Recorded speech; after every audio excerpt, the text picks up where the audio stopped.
जू क्या जानवरों के लिए सेफ होम है या एक मॉडर्न जेल है? आज हम बात करते हैं एक ऐसे टॉपिक पर जिसे हम रोज देखते हैं लेकिन समझते नहीं है। जू रियलिटी पे यह एक साइलेंट सफ़र है।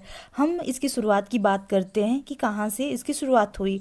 एशियन टाइम में यानी प्राचीन सभ्यताओं में जानवर को कैद में रखने का चलन मुख्य रूप से प्रतिष्ठा, धर्म और मनोरंजन के लिए था, यानी संरक्षण के लिए नहीं था। प्राचीन इजिप्ट में यानी 3000 ईसा पूर्व में सबसे पहले देखा गया, यानी जो फ़राओ जो राजा था और अमीर लोग विशिष्ट जानवरों को संग्रहालय रखते थे, जैसे शेर, दरियाई घोड़ा और मगरमच्छ। जानवर शक्ति और स्टेटस सिंबल के लिए प्रतीक थे। कुछ मंदिरों में पवित्र जानवरों को धार्मिक अनुष्ठानों के लिए रखा जाता था। प्राचीन मेसोपोटामिया में यानी राजा अपने महलों में जानवरों का संग्रह रखते थे। जानवर धार्मिक अनुष्ठानों और प्रतिष्ठा के प्रतीक रूप में उपयोग किए जाते थे। जानवरों की देखभाल के बारे में बहुत कम ध्यान दिया जाता था।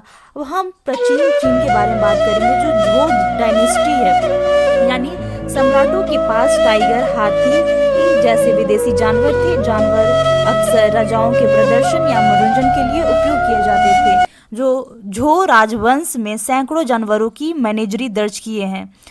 प्राचीन यूनान में यानी लगभग 8वीं से लेकर 4वीं शताब्दी तक यानी यूनानियों ने जानवरों को अध्ययन, सजावट और इंटरटेनमेंट के लिए रखा। विदेशी जानवर जैसे शेर, तेंदुए और बंदर अमीर घरों में दिखाए जाते थे।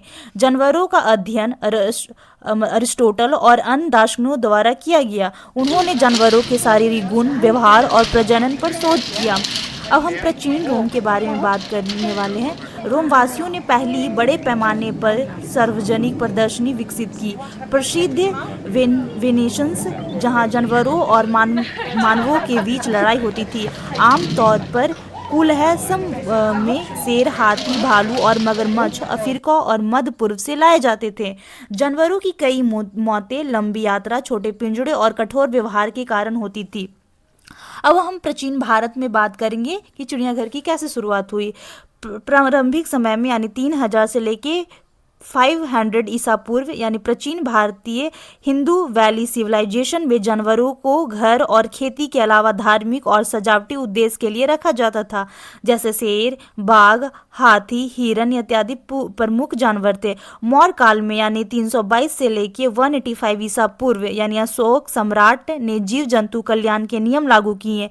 वाइल्ड लाइफ और जानवरों की सुरक्षा पर ध्यान दिया गया। बाघ और हाथी राजा और सेना के लिए उपयोग में आते थे। यह प्राचीन भारत का पहला ऐसा समय था जब जानवरों को सुरक्षा और संरक्षण की सोच आई। अब हम गुप्त काल की बात करने वाले हैं। शाही महलों में हाथी, शेर, मोर और अन्य जानवरों की मैनेजरी उद्देश्य था शक्ति प्रदर्शन, शो और धार्मिक अनुष्ठान, यानी यहाँ भी प्राइवेट जू था। अब हम मेडिएवल यानी मध्यकालीन में बात करने वाले। ये ट्रेंड यूरोप और एशिया में जारी रहा। किंग्स और इम्पेयर्स अपने प्राइवेट मैनेजरी में एनिमल्स को रखते थे। शासकों के नियंत्रण में निजी संग्रह होते थे। जानवर ज़्यादातर डिप्लोमेटिक गिफ्ट्स के रूप में आते थे। सबसे पहला मेडिएवल जो जू बना वो टावर ऑफ लंदन मेनेजरी यानी इंग्लैंड के राजा किंग हेनरी 3 के समय से शुरू हुआ। यहाँ लायंस, एलिफेंट, बियर रखे जाते थे। कुछ एनिमल दूसरों देशों में गिफ्ट किए जाते थे। पर्पस यहाँ भी स्टेटस था, पावर था, डिप्लोमेसी था। मॉडर्न जू फिर धीरे धीरे सोसाइटी में बदली और पब्लिक एजुकेशन कॉन्सेप्ट आया और कंजर्वेशन का कॉन्सेप्ट आया। दुनिया का पहला मॉडर्न जू माना जाता है टायरगार्टेन शेरब्रून यानी 1752। यहाँ आम लोग भी जानवर देखने जा सकते थे, लेकिन केज अभी भी छोटे और अननेचुरल थे। पर्पस यहाँ कंजर्वेशन, एजुकेशन और रिसर्च दिए।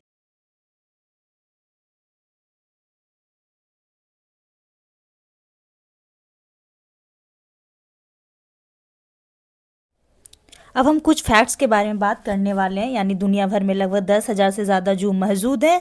कैप्टिव एनिमल्स यानी 60 से 80% जो एनिमल्स है वो स्ट्रेस बिहेविंग देखे गए हैं। इंडिया में 150 से ज़्यादा जू मौजूद हैं जो सेंट्रल जू अथॉरिटी रेगुलेट करती है।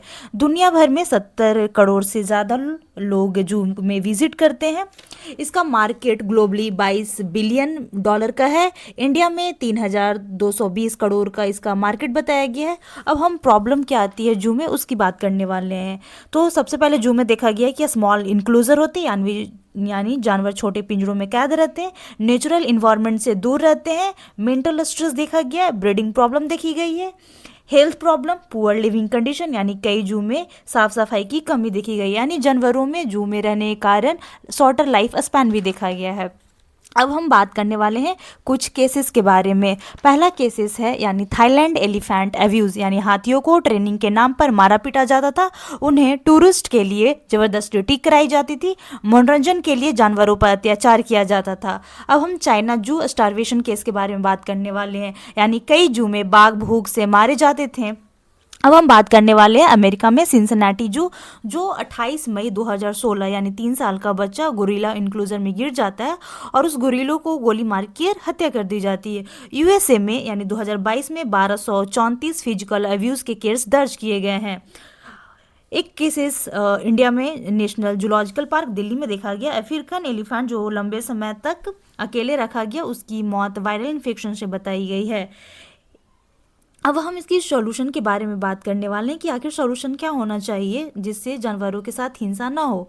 तो सबसे पहले उन्हें नेचुरल इंक्लूजर देना चाहिए, दूसरा रेगुलर वेटनरी केयर देना चाहिए, फूड प्रॉपर देना चाहिए, स्ट्रिक्ट लॉ होनी चाहिए, पब्लिक अवेयरनेस होना चाहिए, उन्हें वाइल्ड लाइफ सेंचुरी को हमें बढ़ावा देना चाहिए ताकि जानवरों के साथ हिंसा ना हो, वो इंटरटेनमेंट का हिस्सा ना हो बने।